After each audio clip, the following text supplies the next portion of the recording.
Ce que je trouve bluffant, c'est les séquences où on compare avec un iPhone à côté. T'as l'impression que l'iPhone, c'est une brique. Ah ouais. Je vois pas trop l'intérêt d'un smartphone beaucoup plus fin. Là, c'est aussi la finesse qui est très mise en avant. Donc ça montre qu'il y a cette tendance-là. Segment tarifaire, il se positionnerait entre le Plus et le Ultra. Et du coup, à plus de 1000 €, potentiellement 1300. Cette tendance, est-ce que finalement, elle serait pas lancée juste parce qu'il y a l'iPhone 17R qui leak dans tous les sens et que tous les constructeurs ont envie de l'annoncer avant qu'il sorte ? Alors pour tout vous dire, pour choisir mon prochain smartphone, je me disais moi je veux un truc innovant, un truc qui change quoi. Et je me suis dit qu'est-ce qui change en 2025 ? Et bien apparemment c'est la mode des smartphones ultra fins. Alors Omar, qu'est-ce qui se passe dans ce monde du smartphone ? Pourquoi ils deviennent tout fins ? Eh ben, tu reviens notamment du MWC. Au MWC, il y avait Samsung qui a beaucoup mis en avant son Galaxy S25 Edge qu'on voit là à l'écran et qui est un smartphone donc ultra fin. C'est a priori, c'était la tendance, une des grandes tendances du salon et ça va être une grande tendance de 2025. On l'a particulièrement senti ces derniers jours, voire encore ces dernières heures, comme on va le voir. Je rappelle du coup que ce Galaxy S25 Edge, c'est pas, on le connaissait déjà un petit peu, il avait déjà été teasé en janvier sur l'annonce des S25 Plus et Ultra. Là, on est a priori sur du 5,84 mm d'épaisseur. Samsung n'a pas partagé d'informations officielles sur le téléphone et tout, donc il le tease encore. Et là, au MWC, il le mettait en avant. On le voit là, comme ça, il flotte. On voit la finesse, c'est exceptionnel. Tout le monde est abasourdi par ce téléphone. Et du coup, petit rappel, on s'attend à une présentation officielle en bonne et due forme en avril, un lancement en mai. Et tout récemment, on a eu une fuite sur le prix. Alors, c'était les prix en won, donc la monnaie coréenne. Mais segment tarifaire, il se positionnerait entre le Plus et le Ultra. Et du coup, à plus de 1000 €, potentiellement 1300. Mais en calculant, tu sais, won, en essayant de comparer au prix français, etc. Donc, c'est à prendre avec des pincettes, mais je crois qu'on peut être assez certain que c'est plus de 1000 €. C'est un ordre de grandeur, quoi. Un ordre de grandeur, etc. En effet, etc. Un téléphone avec moins d'autonomie et moins de bons potentiellement. photos. Et on y reviendra Ok, on en parlera plus sur tard. Les défis techniques, c'est tout prévu. Je veux pas mettre la pression à Samsung. Donc voilà, affaire à suivre sur ce téléphone qui sera donc que Samsung met beaucoup en avant, mais qui pose quand même beaucoup de questions. Au MWC aussi, je crois que vous l'avez vu aussi, on a eu le Oppo Find N5, le nouveau smartphone pliable le plus fin du monde. Donc même dans le segment des pliables, c'est toujours un argument qu'on met en avant. Là, je le trouve presque plus justifié encore l'argument de finesse, parce que les smartphones pliants sont vraiment épais dans la poche. On a eu le Honor Magic V3, j'allais dire V4, V3 qui était à 9,2 mm plié, 4,35 mm déplié, et le N5 il le bat de quelques 0,1 mm. On est à 8,93 mm, donc on passe sous la barre des 9 mm d'épaisseur pour le téléphone replié. C'est pas mal. Ça se rapproche d'un 16 Pro Max, d'un S25 c'est qu'en fait, quand tu dis que c'était justifié sur les pliables, c'est que l'objectif, c'est que un smartphone pliable se rapproche d'un classique. D'un grand téléphone classique. Oui, voilà. Précisons quand même d'un grand téléphone classique. 4,35 mètres déplié, donc 35 mètres. Waouh, le catamaran. Tu viens de voir un catamaran là.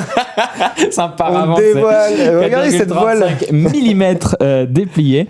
Non, il est très fin. 4,21 mm pardon, pour le Find N5 déplié, et c'était 4,35 pour le Magic V3. Et ce qui est fou sur donc ce téléphone, vraiment on est sur des 0,8 mm, je l'ai pris en main au MWC, et en fait il ressemble tellement au précédent qu'il n'y a que ça qui m'a impressionné. Oui, c'est un peu dommage aussi.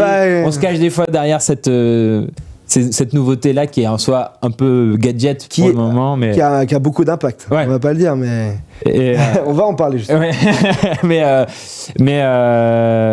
Et justement toujours sur le MWC, il y avait le modèle qui a évidemment fait beaucoup parler de lui, le Tecno Spark Slim, 5,75 mm.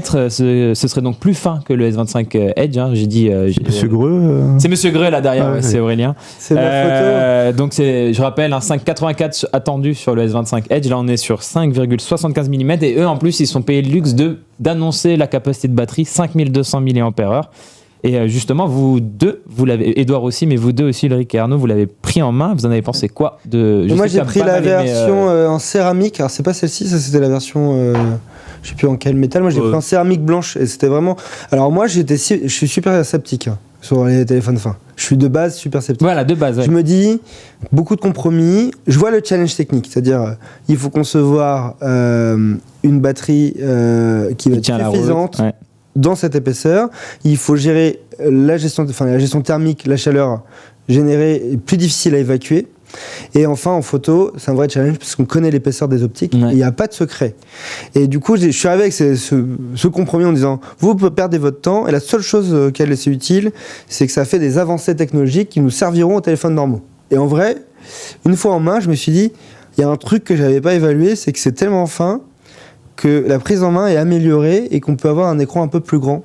Tu disais, sans détériorer la prise en main. Dans un article, tu disais tu as l'impression de tenir qu'un écran. Et je crois que c'était un peu ça. Et je trouve ça assez intéressant dans le retour. Ça m'a impressionné du coup. Ouais. Est-ce que du coup on se rapproche un peu de la promesse finalement des films de SF, justement le côté on tient un écran, est-ce qu'il n'y a pas ce côté un peu... En fait c'est tellement léger que Arnaud il va en parler. Mais Techno ils ont dû faire quelque chose. Ils ont alourdi exprès le téléphone, c'est ça. Ils ont lesté le téléphone. Donc ils ont dit on a lesté le téléphone comme quand je pense que c'est un problème d'équilibre. Montgolfière. Mais c'est vrai que c'est très fin. Après alors le téléphone de Techno, on peut le revoir. Il avait une particularité et c'est pour ça que ça a attiré absolument tous les regards de la presse internationale. Il ressemblait beaucoup. Et il ressemblait beaucoup au leak de l'iPhone 17R. Ouais. Et donc forcément, ça donne envie d'aller le prendre en main pour voir ce que ça fera un iPhone 17R. Ils ont rajouté des petites loupiettes quand même derrière. Ouais, histoire que ça soit un peu plus tech. Ce que je trouve bluffant, c'est les séquences où on compare avec un iPhone à côté. T'as l'impression que l'iPhone, c'est une brique. Alors que c'est plutôt confortable en main. Alors que sur la comparaison, c'était mon iPhone qui était un Pro. Ouais. Pas un XL, pas un Max, juste un Pro. Un Pro. Et donc, en vrai, le smartphone est très fin. Mais moi, en fait, alors j'ai envie de dire, je ne paierai pas plus cher pour ça.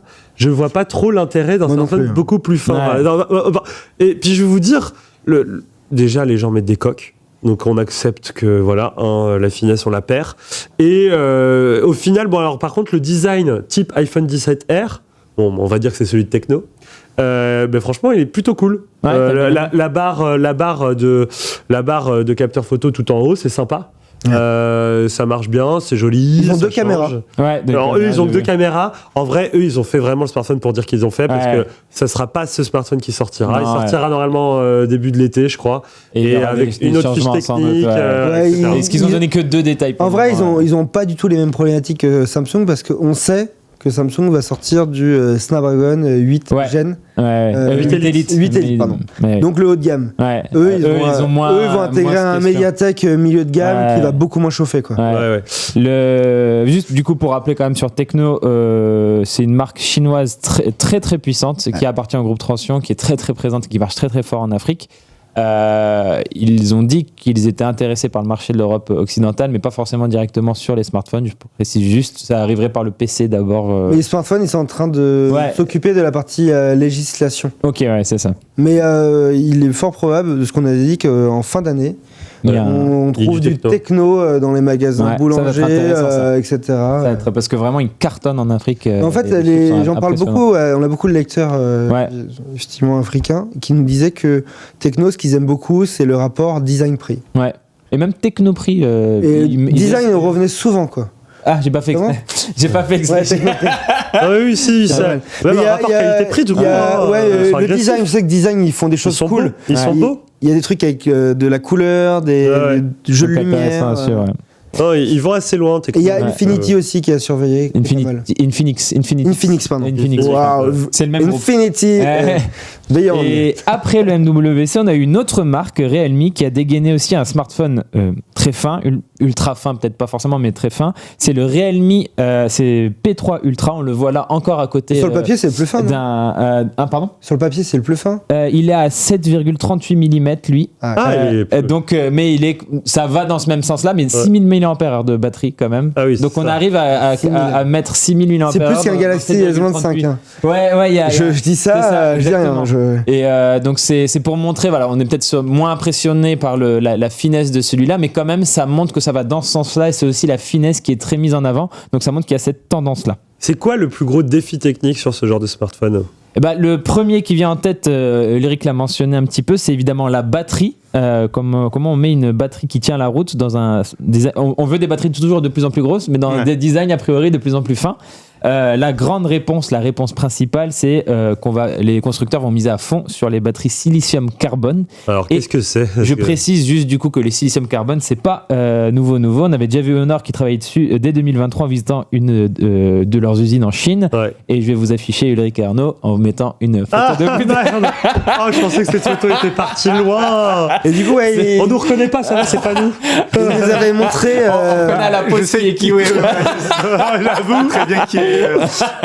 Ils nous avaient montré un téléphone pliable. Ouais. Et en fait, c'était 2 batteries extrêmement fines qui utilisaient cette technologie. Ouais. Et je parle de Honor parce qu'il utilise le V4 Pro, j'ai un doute, mais c'est sûr sur le Magic V5. C'est ça, Magic 5 Pro, pardon. Je me mélange les pinceaux. Magic 5 Pro et leur Magic V3, je disais que c'était le précédent smartphone pliable le plus fin avant qu'Open débarque. Pareil, dedans, il y a des batteries silicium-carbone pour améliorer la densité de la batterie. Donc, on a la même capacité, voire des meilleures capacités de batterie. Et on arrive à la rendre plus dense. Ouais. Vous avez un dossier d'ailleurs. Celui qui m'a le plus impressionné, c'est le téléphone que j'ai testé, c'était le Red Magic 10 Pro. Et lui, il a la taille d'un Galaxy S25 Ultra, exactement le même poids, et il a une batterie de 7000 mAh. Ouais, c'est fou. Hein. Ouais. Ça devient des batteries externes. Sur le Galaxy S25 Plus, on est à peu près à combien sur le S25 Plus, ça serait plutôt le S25 Ultra, mais on était à. J'ai oublié. 5500, quelque chose comme ça. Le S25 Ultra je crois que c'est 5000. Je crois que c'est 5000 tout court, S25 Ultra. C'est 5000, je crois. Pour insister sur la différence, il gagne tout court. Pardon, 5000, ah ouais, c'est énorme. En vrai, t'as 2000 mAh pour un produit qui a la même taille. Et le même processeur en plus. Chez Apple, 2000 mAh, on appelle ça une batterie externe. Mais non, c'est la batterie de l'iPhone. C'est la batterie de l'Apple Vision Pro. Mais iOS fait des merveilles. Alors du coup, ces batteries silicone carbone, ce serait sur ces smartphones ultra fins, on irait sur du silicone carbone forcément. Techno, j'ai un gros doute sur le fait qu'ils utilisaient ça, mais par contre, Samsung, c'est ça qui en tout cas se murmure, mais je pense que c'est quasi confirmé qu'ils vont utiliser cette technologie sur le Edge. Et en effet, ouais, toutes ces marques, mais le Edge serait le premier Samsung, vont sur du silicium carbone. C'est la technologie la plus prometteuse en tout cas pour affiner les téléphones. Et oui, ce serait la première fois chez Samsung. Et toi, tu es en train de tester un téléphone qui en a le 15 Ultra, le Xiaomi 15 Ultra a aussi du silicium carbone. On arrive à aller à 5410 mAh en France, 6000 mAh sur la version chinoise. Il y a une différence. Bon, alors, et tous ces smartphones pliants, c'est vrai qu'on peut se dire trop cool. Pliant ou pas, d'ailleurs. Pliant, pardon, fin. Peut-être pliant, faudra tester. Ouais, peut-être pliant. Bon, bref, ça serait dommage quand même. Tous ces smartphones ultra fins, on peut se dire, ok, trop cool, c'est une vraie tendance qui est en train de se lancer. Est-ce que ça serait pas juste lancé parce qu'il y a un iPhone 17R qui arrive ? Et qu'est-ce qu'on en pense de cet iPhone 17R ? Juste avant l'iPhone 17R, pardon, je voulais juste te dire, désolé Arnaud, pardon, je voulais juste parler de 2-3 autres points techniques à aborder. Il y a la batterie évidemment, mais il y a aussi la question de la dissipation de chaleur sur la finesse. Donc plus un téléphone est fin, plus la question de la dissipation de la chaleur, de la gestion de la chauffe se pose. Ça va être une grande question avec le S25 Edge par exemple, et en effet l'iPhone 17R sur lequel on va revenir juste un peu après. Il y a la question de la durabilité aussi. On se rappelle l'iPhone 6 qui était assez fin à l'époque et il suffisait de s'asseoir un peu dessus et il se pliait, mais c'était pas voulu. Et d'ailleurs juste sur ça, il y a une porte-parole très récemment de Samsung qui a bien précisé, on espère, j'ai envie de la croire, on croise les doigts pour que ce soit vrai, qui disait que la durabilité a vraiment été un des points forts dans la conception du S25 Edge. Évidemment qu'elle ne va pas dire le contraire. Ouais. C'est juste pour dire eux, ils ont le Galaxy Note 7 dans le rétroviseur. Ils ont très peur. Les batteries denses, etc. Donc croisons les doigts pour que ça se vérifie. Et on peut aussi, et ça Ulrich l'a vite fait évoquer, toujours la question de la place disponible pour les capteurs photo. 2 seulement sur la S25 Edge. On a dit aussi sur le Spark Slim de Techno, il n'y en avait que 2. D'ailleurs, précisons qu'on ne les compte pas dans l'épaisseur en plus. C'est un peu de la triche. Oui. Quand ils annoncent l'épaisseur, ils ne prennent pas en compte le petit module photo qui dépasse. Et avec le module photo, on prend un peu d'embonpoint. Bon, après, dès qu'on met une coque, ça devient un smartphone normal, quoi. Du coup, ce que je disais, ce qui est cool, c'est qu'on peut avoir un téléphone un peu plus grand sans que ça gêne dans la poche. Totalement. Ça, c'est plutôt un point positif. Ouais. Alors, du coup, cette tendance, est-ce que finalement, elle serait pas lancée juste parce qu'il y a l'iPhone 17R qui leak dans tous les sens et que tous les constructeurs ont envie de l'annoncer avant qu'il sorte J'avoue que est-ce que c'était qui est arrivé le premier entre le S25 Samsung. Edge et dans les annonces, dans les teasings, je sais plus qui est arrivé en premier entre le S25 Edge et l'iPhone 17R. L'iPhone 17R. Apple n'en a jamais parlé. Non, je sais, je parle du leak, je parle des leaks, des teasings. L'iPhone 17R. Il y avait peu de leaks pour le Samsung Galaxy S25 Edge. Après, moi, je pense que c'est aussi grâce à la faisabilité, l'avancée technologique sur les batteries, sur les capteurs photo, etc. Grâce aux pliables, entre autres, permettent aujourd'hui de faire des téléphones fins qui ont les mêmes performances que des téléphones classiques. Mais en effet, évidemment, le Tecno, comme tu le disais, c'est un excellent exemple. C'est qu'il est basé sur les leaks de l'iPhone 17R. Son design rappelle des leaks de l'iPhone 17R. Qui serait, ça serait une première, non? Oui, c'est vrai que c'est assez courant en vrai. Chaque fois, quand il y a des leaks sur un prochain. Je me rappelle les encoches. Les encoches, on en avait plein en MWC 2018, je crois, un truc comme ça, 2019. C'était vraiment. Donc c'est assez courant en vrai de se baser sur les leaks de l'iPhone pour faire des designs de smartphones. Moi j'ai un autre exemple en tête, c'est la première watch de Samsung qu'ils ont lancé. Samsung a lancé la première montre connectée moderne avant l'Apple Watch parce qu'on savait que l'Apple Watch allait être lancée. Et c'était une montre qui, du coup, que tout le monde a oublié, mais c'est une montre qui avait une caméra et tout, enfin, qui intégrait beaucoup de choses sur lesquelles Samsung, après, ils sont revenus. Bon, et au final, Samsung propose des montres connectées qui sont très cool, etc. Mais on sentait à l'époque qu'ils avaient voulu griller Apple de quelques mois en étant les premiers. Mais malgré pour tout, dire, voilà, on est les premiers à avoir une montre connectée. On se rappellera qu'Android est arrivé après iOS, que l'OS de montre de Google est arrivé après celui d'Apple, et que le casque d'Android arrivera après le Vision Pro. Bon, ça arrive aussi. Ça arrive aussi que Apple, à l'inverse, copie des tendances lancées par Android, notamment Samsung qui avait créé les smartphones de grande taille en premier, et aujourd'hui l'iPhone Pro Max et l'iPhone Plus, c'est des héritiers. Là, c'est des rendus faits par MacRumors, si je dis pas de bêtises, où on le compare donc à un iPad Pro 13 pouces qui est donc très fin. Il est plus épais. Il serait quand même plus épais, mais qu'un iPad. Donc c'est pas forcément. C'est pas le même rendu aussi en main, évidemment. Donc ça fait quand même très très fin. Et l'iPhone 17R, en effet, on en parle énormément. Et il y a encore eu des leaks où justement on voit ce module photo assez surprenant pour Apple. Voilà. C'est canon, moi, je trouve. Ah, c'est très beau. Ça fait penser au Pixel un peu. Un peu. Avec un logo Apple. Alors, techniquement, euphémisme. J'ai pas pu le mentionner tout à l'heure, alors je le fais maintenant. Vas-y. Moi, ça me rappelle surtout le Nexus 6P pour les gens qui ont connu. Oui, évidemment, il était très beau. Hein. Ouais, c'était exactement ce design là. C'est Samsung qui l'avait fait, non? Huawei, de mémoire. Ah oui, Huawei, c'est ça, ouais. Et d'ailleurs, petit message, parce que l'image d'avant, ce qui me fait marrer, c'est que l'iPad Pro est plus fin que l'iPad Air, mais bon. Oui. Oui. Donc le R, ça signifie quoi en vrai? Dites-le nous. Après, d'ailleurs, faudrait pas s'étonner si Apple ne garde pas ce nom là d'ailleurs. Hein. iPhone 17R, ils aiment bien, comme avec l'iPhone 16e, on était SE 2025, enfin SE 4ème génération pendant même longtemps, plus, on a dit ça. C'était l'iPhone 16 Max, on pensait qu'il s'appellerait Max, finalement il s'appelait Plus. Ouais, il y a plein de choses comme ça. Les écouteurs, on pensait qu'ils s'appelleraient. Je pense qu'ils aiment bien changer le nom à la dernière minute et tout. Et là, ça serait quand même ouf parce que ça m'étonnerait pas que ce soit pas. C'est une des rares fois où Apple aura. Aujourd'hui, ils ont 4 iPhones en vente, si je dis pas de bêtises. Et là, avec le R, ils en auraient 5 en vente. Non, ils remplaceraient le plus. Ils remplaceraient le plus. Ils remplaceraient le plus. Ouais. Donc ils en auraient 4. Parce qu'ils ont toujours un problème, Apple. Je crois qu'ils arrivent toujours à en vendre le 4e modèles. Il galère toujours à le vendre. Le mini, ils n'ont pas réussi à bien le vendre, ils l'ont fait que 2 générations. Exactement. Et là, le plus, ce serait pareil que 2 générations. Et ça... Ils ont toujours du mal à sortir. Mais j'ai pourtant l'impression qu'il avait mieux marché le plus. Non. Ok. Bon, alors on a quelques questions dans le chat. Je vous propose qu'on regarde un petit peu ces questions. Alors, la première qui m'a interpellé, c'est MDR. Clairement, c'est un pixel. Un peu. On a dit un peu. Vraiment. En réaction à la photo. Est-ce qu'on peut la remettre l'image juste pour. Parce que c'est rigolo quand même. C'est chaud. Il faut savoir qu'a priori, Google ne va pas changer le Pixel 10. Il ressemblera au Pixel 9. Ah oui. Seule caméra, par contre. Oui, c'est ça le problème. Ce qu'on voit ici. Alors, ils l'ont fait sur l'iPhone 16e, donc ça serait pas nouveau. C'est pas une cata. Ah, regardez, du coup, l'iPhone Pro. Oui, ça c'est l'iPhone. Waouh! C'est beaucoup là. Ah, c'est beaucoup. C'est limite miroir. Il y a moyen qu'il fasse un miroir. Hein. Je suis peut-être méchant, mais il y a un petit côté Redmi à gauche. C'est méchant. C'est un peu méchant pour Apple, mais J'ai failli dire Poco. Hein. c'est la même.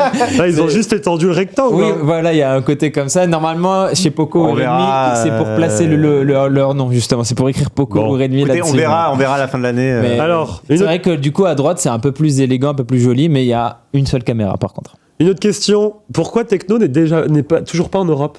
Pourquoi ça prend du temps pour Tecno? Pourquoi ils sont qu'en Afrique? L'Europe Pourquoi déjà, pas chez nous ils sont aussi en Amérique du Sud, et j'imagine Très dans fort, plusieurs pays d'Asie, mais Afrique et Amérique du Sud, c'est vraiment, ça cartonne là-bas, et surtout l'Afrique. Ils passent devant Samsung sur plusieurs marchés en Afrique. Et en fait, je pense que l'Europe, c'est un marché un peu saturé, et ils ont peut-être eu le bon filon sur les pays émergents où l'équipement, les gens s'équipent justement de plus en plus, alors qu'en Europe, on est arrivé à un niveau d'équipement où c'est du renouvellement. Ouais. Et je pense que Tecno, là, ils ont senti le bon filon en Amérique du Sud et surtout en Afrique, où c'est plutôt des gens qui s'équipent. Le marché grossit vraiment. Primo acquérant. C'est ça, primo acquérant, etc. Donc je pense qu'ils ont bien senti le truc, et avec leur rapport qualité-prix hyper intéressant, ils ont réussi à s'imposer. Quand en Europe, c'est toujours intéressant en effet le rapport qualité-prix, etc. Mais c'est plutôt pour renouveler. Et il y a deux autres freins. Ouais, vas-y.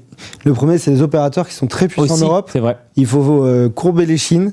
Il faut être prêt à négocier, à mettre beaucoup d'argent sur la table. C'est encore 50%, 55% en France, par exemple, le marché opérateur. Et il y a un autre les opérateurs qui vendent. plus de 50% des téléphones sont vendus avec un forfait. Ouais. Donc tu es obligé de passer par les opérateurs si tu veux fonctionner. Et le deuxième chose, c'est qu'en Europe, on a Oppo en a fait les frais, des royalties auprès de Nokia ou de Qualcomm, etc. Ouais. Surtout Nokia. Et il faut préparer le terrain parce que ça coûte plus cher de vendre un téléphone en Europe que dans d'autres régions du monde.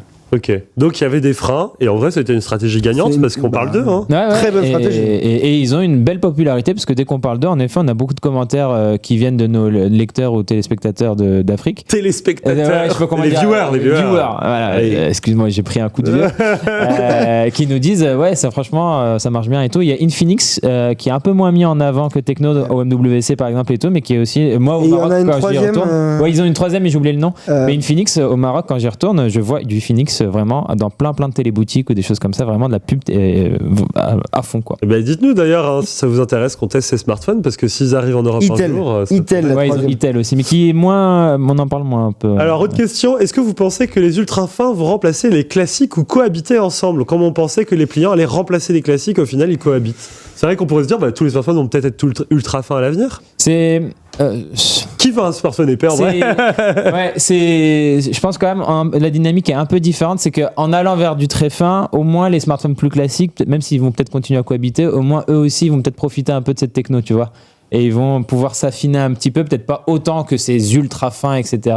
Mais que cette techno va peut-être servir se déverser sur les autres modèles plus classiques, alors que vraiment pliant et smartphone classique ne répondent pas aux mêmes besoins. Donc vraiment, eux, ils peuvent cohabiter sans se marcher sur les pieds, je dirais, pliant et classique, alors qu'ultra fin peut avoir cette influence sur les smartphones pas ultra fins. Bon, écoute, merci Omar, je pense qu'on a fait le tour du sujet. C'était intéressant, et je vous propose qu'on passe à l'actu suivante. Allez, on y va. Ah